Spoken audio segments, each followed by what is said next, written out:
Black Pact Impact, the podcast where we dive into deep conversations that inspire, uplift, and empower. Today, we are joined by the amazing Dr. Donnette Green, a seasoned child welfare professional with over 15 years of experience. Donnette has dedicated her life to advocating for at-risk youth, counseling families, and creating services that helps those individuals. She is the founder of Guided Collaborative Collective and the visionary behind her own business called Distinctly Guided. Get ready for an insightful conversation on creating positive change and making a lasting impact. Thank you. So, for our listeners who may not know you yet, who is Dr. Green and what do you do when you're not working? Ooh, well, first, for starters, Dr. Green is a mom, right? I have a 21-year-old who is, you can't tell me I have the most amazing young man. I was blessed. He changed my life. He inspired Dr. Green. They say, like, you might have been going down a path. Like, he's the person that got me on the right path. When I am not working, I feel for the last 2 months that I've been actually fully an entrepreneur. I've been doing nothing but working, but I'm probably watching like Law and Order, SVU. Okay. And then I watch Found, so caught up on that. Found is like people go missing and she finds them, so I've been doing that a lot. And then I shop. Okay. We love shopping, so I do that, and I try to catch up with friends as much as I can and travel. Okay. I travel a lot. What's your favorite place that you've been to so far? Ghana. Ghana. Okay. Yeah, definitely. I'm going back in May. Okay. Yeah. No dirty December. Oh no, that is. I'm a little bit too old for that. I might not look like my age. No, this is my third trip to Ghana, and I think the work that I'm looking to do there, I can't do it at that December. Okay. I can't. Okay, so you've made quite an impact in the community. So what inspired you to start Guidedly Distinctive and Guided Collaboration Collective? And what was the driving force behind creating those organizations? So Distinctly Guided came with after I did my dissertation, my PhD study, which was focused on a Kingstonian parent's perspective on discipline using corporal punishment. So I was born and raised in Kingston, Jamaica. And once I was done my study and understood what it is I wanted to do to change not just my country, but other individuals who, as it relates to parenting, I created Distinctly Guided, where we create parenting workshops using social learning theory and emotional intelligence. And that was so that I can go back into Jamaica and talk to them about the things that I found in my research study, but also showing them that preventative methods is really good for helping parents to understand what discipline should look like opposed to what it does look like. And so that's how Distinctly Guided started, and utilizing that same aspect of social learning theory. So that theory tells us that we observe behaviors, and then we kind of distribute those same behaviors. So parents who are born in cultures where discipline is aggressively done, Right. They tend to actually follow suit in some senses. And so for me, I had a serious conversation with my parents, who did discipline me very aggressively, and told them that I didn't like it. And that I was doing a study, and this is what it was focused on. No shade to them, because I didn't want to be disrespectful, and I let them know what I was doing, did that, and then just kind of started my parenting workshops, where I started consulting with different school districts and different areas and avenues to be able to do those things. And then I had like a moment where I was just like, okay, if social learning theory shows that, parents operate in this way, and children observe that behavior, the same can be said for leaders and their staff. So then I expanded the business to do corporate workshops and professional development and leadership training using that same theoretical framework. And then I always wanted to go back to Jamaica and give back in whatever ways I can, but be it service, acts of service, workshops and training and development.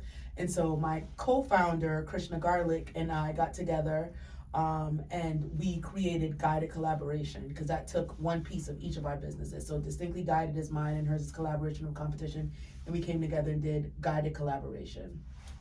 And that does a lot of work in different countries. So Jamaica is one of them, and we're going to Ghana to do the same work.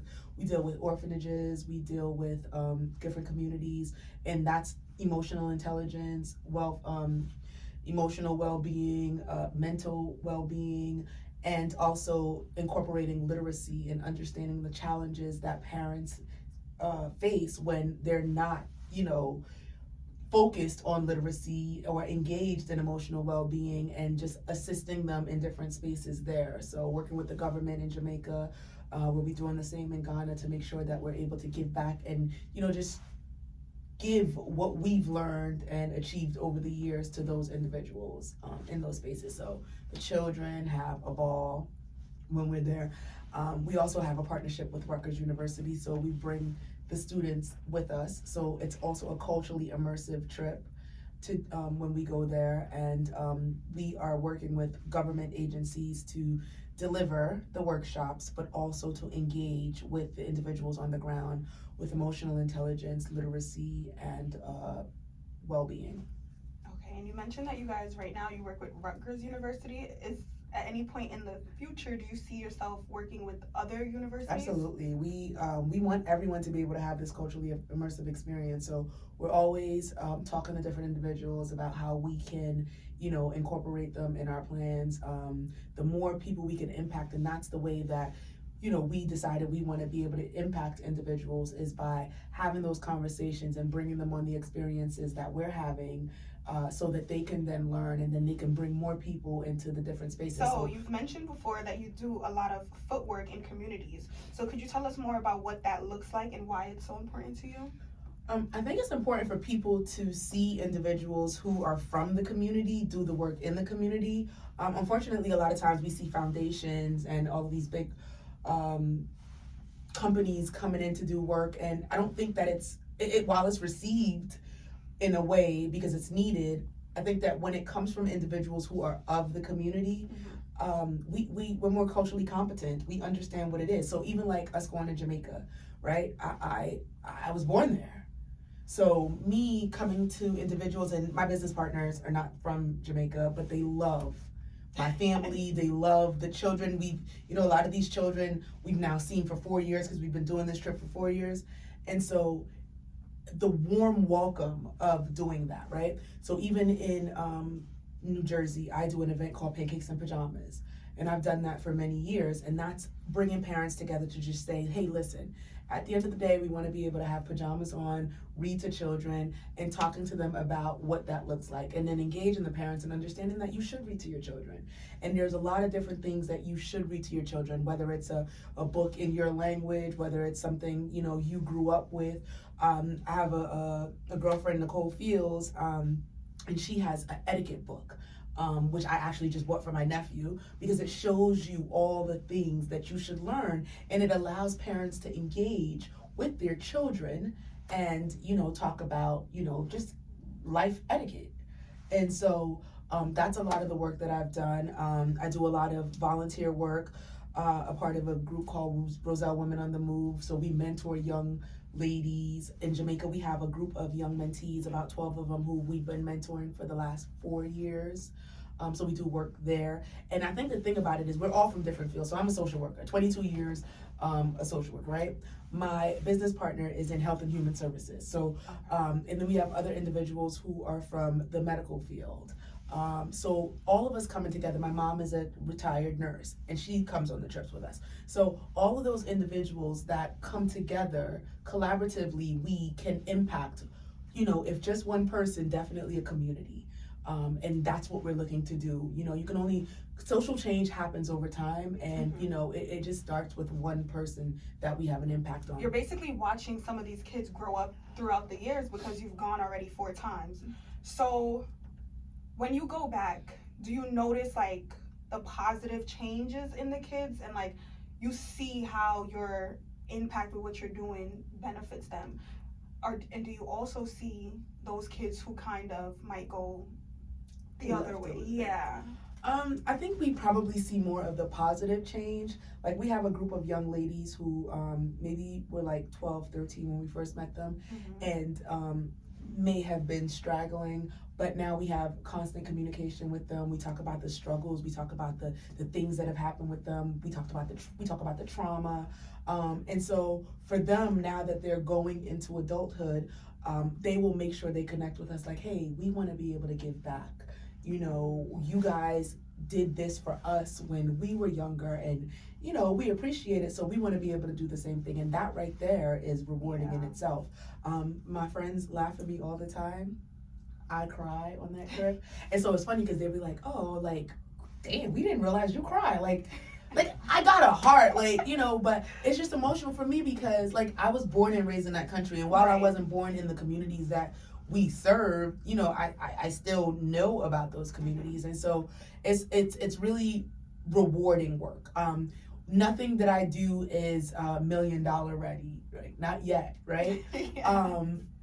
You know, even my business, my LLC, like, you know, one day it'll get to be $1 million business, but until then, like, I'm changing the world. I'm changing the dynamics of leadership and their staff. I'm changing the dynamic of a relationship between a parent and their child. So whomever's bringing me in to do a professional development workshop, I'm going to talk to you, and whatever we need to negotiate to get that done, that's what I'm going to do. If we have to, you know, in different schools, you want me to come in and do a workshop for your parents, let's talk about it, because the change, the social change that happens within a person is more important than anything else. And then the work that we do through guided collaboration, like, you know, not as of yet, but, you know, one day some big organization will come in and say, hey, here are funds to do what you do. But right now we operate based on our friends and family, and we are very grateful for our friends and family because they allow us the ability to be able to give back to these communities. We have book bags, we have school supplies, we have soccer balls, we have soccer cleats, we have slippers, you know, and then they can engage in a lot of things. Even we do like coloring papers, and it's motivational things, and you would think it would be the little girls that's on it, but the little boys on it too. Coloring and wanting to, you know, have a nice, positive, motivational coloring space. You do offer services such as parent workshops, professional development workshops, and individual parent coaching. So can you break down what each of these services entails and how they benefit individuals?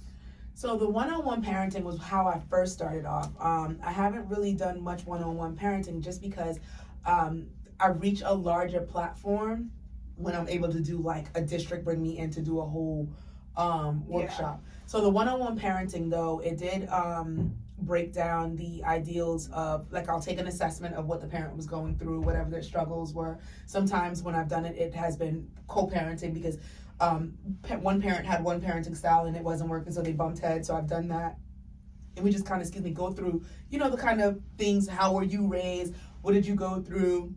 What did you see? What do you agree with? What does your partner do? So I did a lot of that type stuff. And then over time, I would then break down the different strategies. We talk about a lot of emotional intelligence. So working on self, like, you know, before we get to the kids, let's talk about you, who you are, what you worked, what struggles you've had, how are you disciplined? And that usually triggers a lot. And then we work on the issue at hand. So that would have been, I think I did like 6 sessions. Start off, if you needed more, then we would go on. Even bigger than that now, I am contracted with different school districts. And so whether it be, you know, for the entire district or different programs or different individual schools, I go in and I do parenting workshops. So from Parenting Without a Manual, which was the first workshop I've ever created, and that's the basic workshop on, at the end of the day, we all got to the hospital, we had this baby, they never gave us a book, no encyclopedia to tell us what to do. So that benefits parents, in my opinion, because that gives you a hands-on tool of what it looked like. I talk about parenting in the pandemic, I talk about emotions, I talk about you being who you are as a parent and what you feel, and being transparent and honest with your child about how you feel. So like, I use like COVID as an example, how, you know, March 16, 2020, we all had to go home. We didn't know what was going on. We were scared. We were fearful, right? And so one of the biggest emotions that we feel as people is fear. Yeah. fear and uncertainty, and then there's anxiety, right? And so sometimes parents go through this struggle of fear and they don't express that with their children, and then the children suffer. And so I do explain to parents that we should be talking to our children about these things and having conversations about it. We talk about just general, young people stuff like, and when my sister sees this, she'll laugh, but there's certain things that 3-year-olds and 4-year-olds do, especially boys, that you kind of have to redirect and make sure that you're not, like they're going to be curious, they're going to, do different things. And we talk about those things and just kind of like, being honest about those things. So, boys have these body parts, girls have these body parts. But if your son comes to you and say, well, why are you sitting down? Are you peeing out of your butt? You have to be honest with him and say, no, mommy doesn't pee out her butt. Mommy has, because they need to know. Because if you don't do that, when they get to the age where they realize, then they'll think that you lied. And technically you did. Yeah. So I talk to parents about having those transparent conversations with their children, age appropriate, of course. And that's parenting without a manual. Then I do adverse childhood experiences, and that goes really deep into a lot of the struggles that a parent might have had, from domestic violence to sex abuse to physical abuse of their own. And how that goes into, their adulting, their parenting, or how those things that they struggled with as children that were unaddressed now trickles into affecting them as parents. And sometimes they struggle as parents with being, the most attentive to the needs of a child. Because we all have had, at least 67% of us have had one adverse childhood experience in our childhood. And again, if we don't address those things then it sticks with us, and it becomes triggers later on in our lives. And so if I talk about that in adverse childhood experiences, I have empowering engagement, I have emotional intelligence as a workshop in itself, and that pretty much talks to parents about just the IE of it all. I have a catchphrase called Say More, and social emotional intelligence more in life. So I have several workshops that focus on emotional intelligence and what that looks like. Grit and resilience, just as it says, talk to parents about what grit and resilience looks like. And then time management, goal setting, those type of things, because working moms struggle. It's not like back in the day. So, how to manage soccer and, and my nephew's in soccer. So my sister's like, I don't know how to, so how to manage that with homework, with those things. So I talk about that. And so a lot of the workshops that I created all started with parenting, and then just doing a little bit more research streamlined me into professional development. And if I'm being honest, the professional development part of my business probably does a little bit better than the parenting piece of it. And it's but somewhat similar, because think about it. If leaders understand their behaviors and how it impacts their staff, then you understand why you got a disgruntled worker sitting at the desk just rolling their eyes at the next chick, right? And so, it's all about understanding self first, regardless of where it is, be it a leader or a parent. And that's a lot of what my work is focused on. Okay, so you do have a lot of child, but have you ever had to do because you also do therapy as well, so you are a therapist, seeing it from the perspective of an adult child trying to figure out how to parent their child, but then now it goes back to how their parent them. Have you ever had to kind of help them figure out how to navigate that situation? Yeah, I've done a lot of that in the one-on-one parenting, and funny enough, I've done a lot of that even in the group parenting. It's twofold. If they struggled with how their parents parented them, they may either be like myself, who chose not to be aggressive, or they struggle with being too aggressive. And most Caribbean families believe in being aggressive in their discipline, because they feel like you'll know not to play with me again. But that doesn't always work. Right. And research then shows that that child will now suffer traumatically in other spaces, right? When you discipline aggressively. So I've done both ways. I think another one is when you have a mom and a dad who both have separate views on discipline. One's the aggressor, one's trying to always, please. Yeah, and so that is big as well. But one thing I have, and this is a friend of mine, a good friend of mine actually, when you try to understand why your parents parented you in a certain way, it's all about a reflection.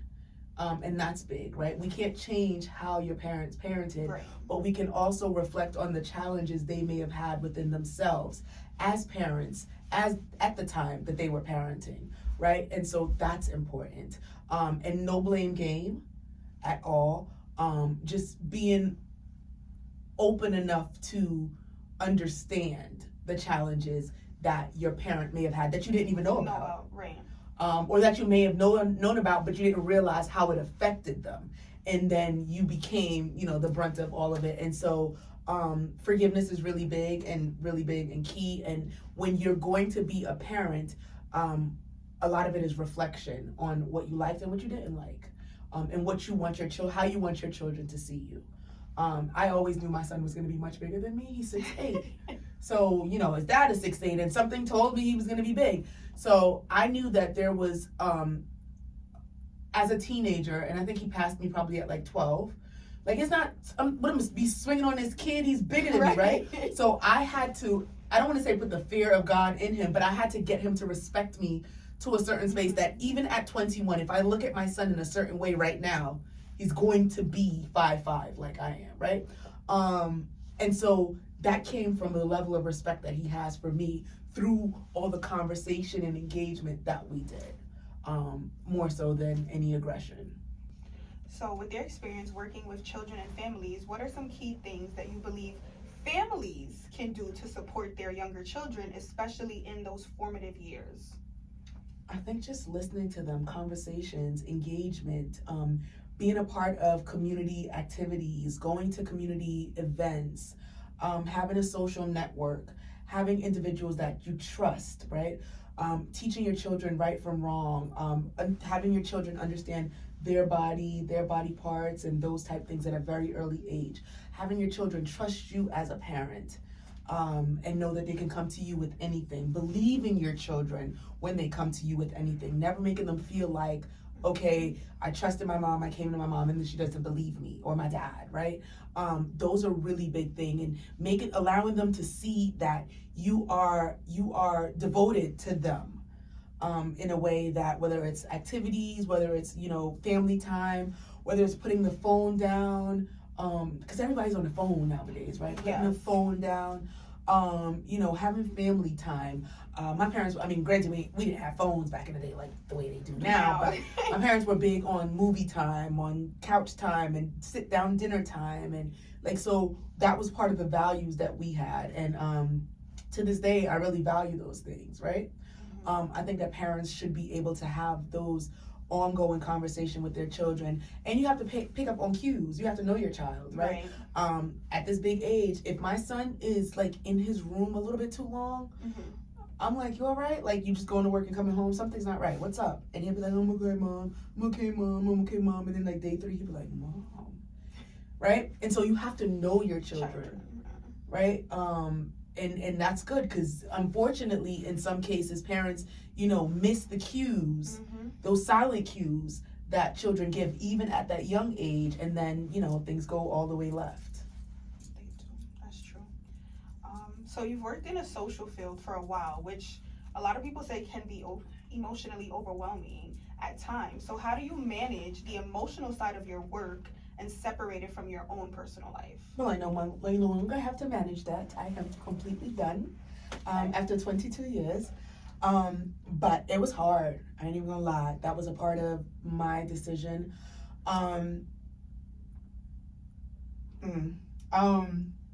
It was traumatic. And I think that for me, I'll tell you what I did wrong. For up until 2022, I never sought a therapist. And so I lived with a lot of the secondary trauma that I incurred at my place of work at the time, right? And then in 2022, from different things, and if I'm being honest, from a gun to your head while working in the field, from, things like child passing, from, conversations with a murder. I've had traumatic experiences and I just let them slide. But a part of me letting them slide was just, I gotta get back to work. And so in 2022, I got with a therapist who she changed my life. And it's crazy because you figure, you always people going to therapists, and therapist got a therapist, and a therapist got a therapist, right? And so when you're in those spaces, I encourage anyone, even my students, as I talk to them in this very space, the moment you experience something that's heavy for you, make sure you get a therapist, because you need an outlet to talk to. I know that I because of where I worked, my child never went on sleepovers, because I just saw too much, right? There were things that I would see in certain spaces that I would kind of just like red flag it, even though it might not have been a red flag, but just the things that I see all the time. But I think I did pretty good with separating it from personal. What I did do is I talked to my son about it a lot. So he always knew when I was having moments, right, from a very young age. And so there were times when I would be on call in the middle of the night and things like that. And I would tell him what I experienced. So he knew what I was going through. And in some cases it made him scared, but I always wanted him to know, like, I'm always coming back home to you, right? And I always promised him that. And so for me, I separated it from my personal, but it affected me in ways that the people around me never realized how much it affected me until it got to the point where I had to like be out of work for a while. And, where it got to the point where even now, like I said, I'm not retirement age, right? But I made a decision to leave because with teaching at these different universities and raising new social workers and doing the work that I do, like, I don't want to lose me. Right. And if you have these traumas playing in your head and you can't sleep and you can't, then you begin to lose you, and then I can't pour into the individuals in these different spaces that I really want to impact. So I had to make that decision. I laugh with my therapist and my friends that, Jesus was working in different ways, and then the last minute he put his strappy sandals, because Jesus wear those little strappy sandals. Yeah. Jesus put his strappy sandals on my neck like, my child, I have been trying to tell you, it's time. You have bigger work, more work to do, and you cannot continue to do this. And so, thank you, God, for putting them strappy sandals on my, but yeah, so it's hard to separate, though. It's hard, but you have to. Did kind of touch on this a little bit with, both of us coming from Caribbean households. Mm-hmm. So, when you're raised in a traditional Caribbean household, there's often a strict line of staying in a child's place. And these days, with gentle parenting being, the new thing, how can parents balance raising a respectful child while still maintaining clear communication and authority? So, I think just kind of understanding that permissive parent isn't it. Like, your kids can't be in a rain boot every day jumping on, the mud outside and in your house just because you don't feel like being bothered. Permissive parent is probably the parenting of, this century. But when you give the child too much autonomy, you should give children autonomy. When you give them too much autonomy, there's a level of respect that's missing, right? When you think about the authoritarian parent, some may think it's extreme, but there's a certain level of respect and conversation that happen there. And so when you kind of combine the two and allow your children to understand respect, understand boundaries, right? So I can speak to myself, like, and my sister is doing the same thing because we've talked about it. Like, you don't just get an iPhone. You don't just get what do you call it? What do they get? Allowance. You don't just get anything. There's nothing in life that you just get. You have to earn it. And so we had a board, right? and you would earn points each week. And if you took out the garbage and you did all of these things, like, you were looking forward to something at the end of the week. But I'm also looking forward to you to take out these things and do certain things within the household. So we gained an understanding. You respected me because you respected the fact that if you didn't do what you were supposed to do, then you weren't getting the points that you needed to total up to whatever $10 you were going to get. And that's important. And so teaching children structured guidelines, it helps not only with your parenting and your relationship, but it also helps them outside. I have friends who my son has worked for prior to him having his job now, and they're like, he's just so respectful. Like, you know, like, he is pleasant, and, you know, you don't have to ask him 10 times to do something. And this is when he was probably 16, working at one of my girlfriend's restaurant, right? And she was like, you did right? And those things, it's not just because Donnette smiled all the time. It was because I made sure that he was accountable at a very young age, so that when he is an adult going to work, like, he understands the value of those things. So in today's world, there's this belief that women who are too smart might scare away high value men. So, as someone like yourself with 3 degrees, what is your perspective on that? Listen, so I won't say that it's not true. I have had experiences where men just kind of are, I don't want to say intimidated, but, you know, when you have a woman that, you know, is educated, you know, and you feel like, but I feel like that has to do with the man himself. Like, if you're secure and confident within yourself, like, what are you intimidated by me for? Right. But I have seen it, and I have had experiences of it.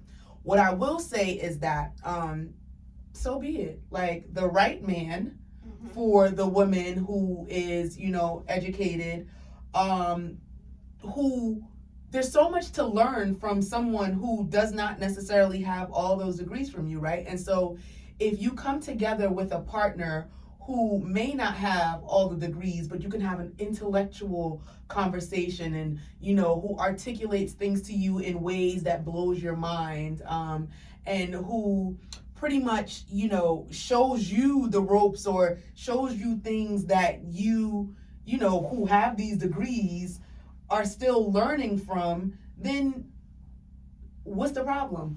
I think that when a man is intimidated, it means that he doesn't necessarily have anything to bring to the table. And so you don't have to have 3 degrees to match my 3 degrees. But, you know, what I will say is it is hard to date someone who is not, how do I say this without, I'm not being rude, but at this point in my life, like, I can only date someone that I can have an intellectual conversation with. So we can do all the playing in the world, we can do all the eating in the world. If I can't sit down and giggle or have a really interesting, intriguing conversation for a couple of hours with you, then yeah, no. But men have to deal with that within themselves. You could be a mechanic and we can have the most amazing relationship, right? It does not have to be that, oh, she's a doctor, so what am I going to do with that? And trust me, men think like that. And I've had people say, like, oh, I'm not even gonna try to talk to you because you're a doctor. Well, what does that mean? You know? So honestly, for me, I believe that I am who I am. I'm very emotionally intelligent. I'm very self-aware of who I am, where I am, and what I want out of life. And so if the man that I marry one day doesn't, you know, like, he would have to come to the table with his own intellect and things like that.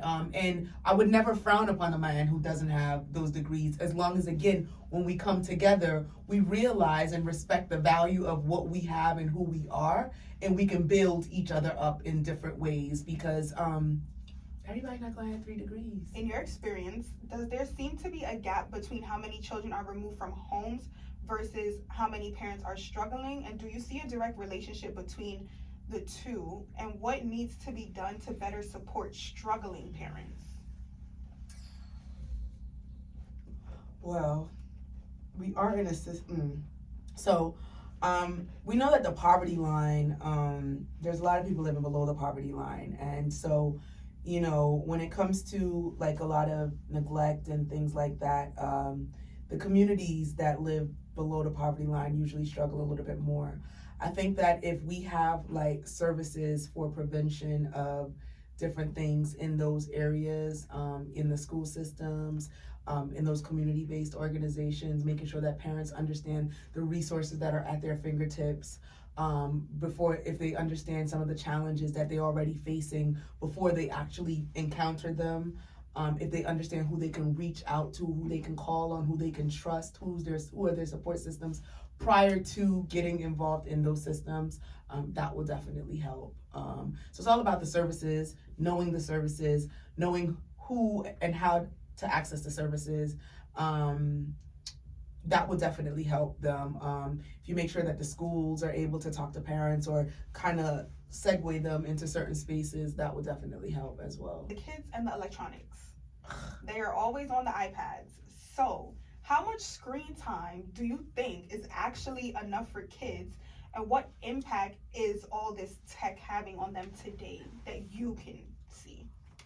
First of all, I'm gonna tell you this. I blame the parents. Yeah. 100%. Okay. And so I blame the parents because children are learning they're swiping at 1 and 2. But that just means children are innate objects. They're sponges. They absorb everything.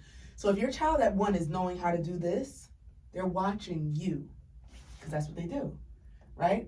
And then in an effort for them to get out of your hair, you give them the phone. When you pay attention to people, whether they're on the bus, whether they're on the train, whether they're at the restaurant, they're annoying their parent, and then the parent just gives them the phone. And that is a problem. What are you doing to engage with your child at that age? And so screen time is important because it does help them to learn in some spaces as they get older. But I think we have to be mindful of the amount of screen time. After homework, such and such, maybe an hour. And it's either screen time or TV. Either one, not both. Not both, right? An hour. Maybe it should be even Friday, Saturday, Sunday, right? And if they're doing something engaging and learning on the screen, parents should be right next to them. But I think a lot of times these parents are using the screen time as get out my hair. So where would you like to see both of your businesses in the next 10 years?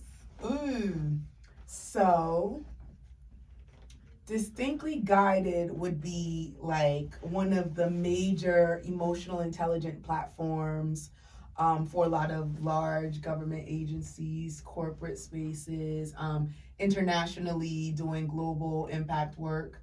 And then Guided Collaboration would have been in at least 15, 20 different countries, and we will have partners in all of those countries doing a lot of the work and creating spaces in some of these orphanages for children to be able to grow emotionally, mentally, physically, and just have a lot of individuals just traveling around the world and creating culturally immersive trips. We'll have big sponsors by then too in 10 years. Yeah. So you guys learned some, good parenting stuff. Don't have your kids out here acting crazy. And don't think the terrible tools is just terrible tools, because it will grow into adulthood.